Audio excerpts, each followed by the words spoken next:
नमस्कार सगळ्यांना, तुमचं माझ्या चॅनलमध्ये स्वागत आहे।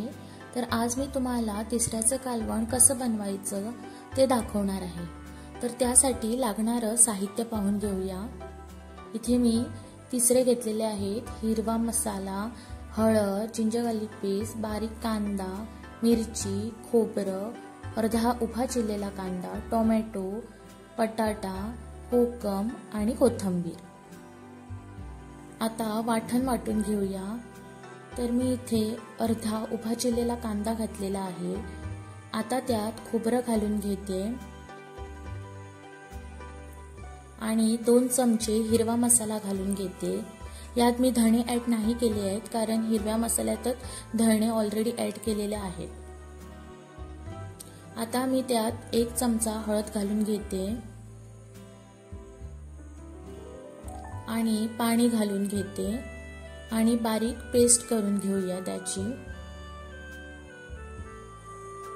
कालवण करायला घेऊया। त्यात मी तेल घालून घेते। तेल चांगलं तापल्यावर त्यात बारीक चिरलेला कांदा घालून घेऊया।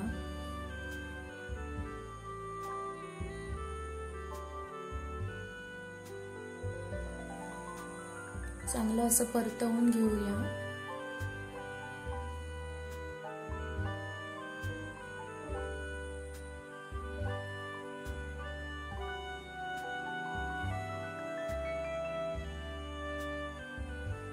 आता त्यात आले लसूण आणि कोथिंबीरची पेस्ट जी मी बनवलेली ती घालून घेते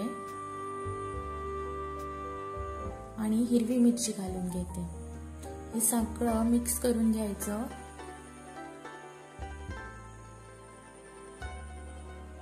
हे चांगलं मिक्स झाल्यावर 5 मिनिटं तसंच थांबायचं।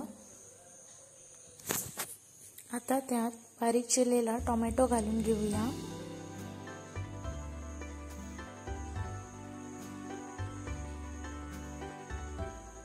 टोमॅटो जरा शिजवून घेतला पाहिजे। त्यानंतर त्यात बटाटा घालून घेते।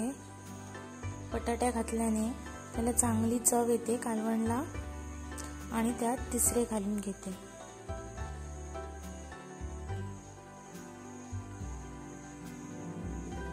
आता त्यात मी चवीनुसार मीठ घालून घेते। जास्त पण मिठाचा उपयोग नाही करायचा कारण आपले तिसरे असतात ना ते खारटच असतात।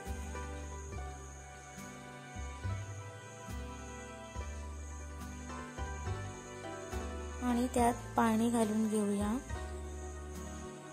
आणि 10 मिनिटांसाठी शिजवत ठेवूया।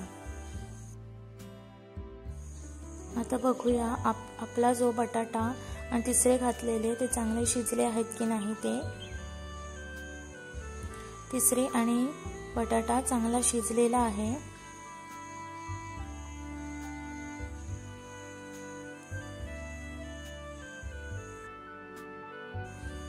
जो कालवणसाठी मसाला बनवलेला तो घालून घेते। थोडंसं पाणी घालून मिक्स करून घेते।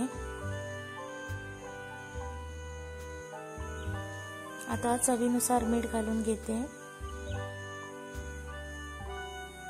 आणि 5 मिनिटांसाठी शिजवत ठेवते।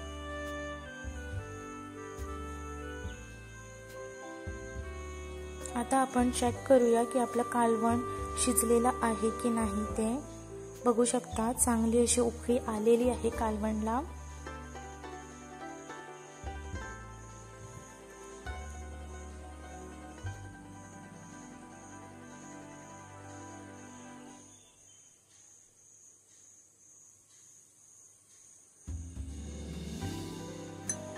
आता त्यात मी कोकम घालून घेते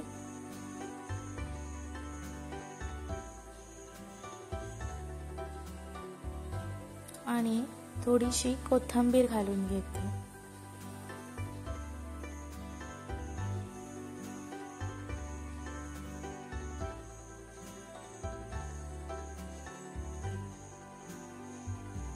तर आता गॅस बंद करून सर्व करून घेते।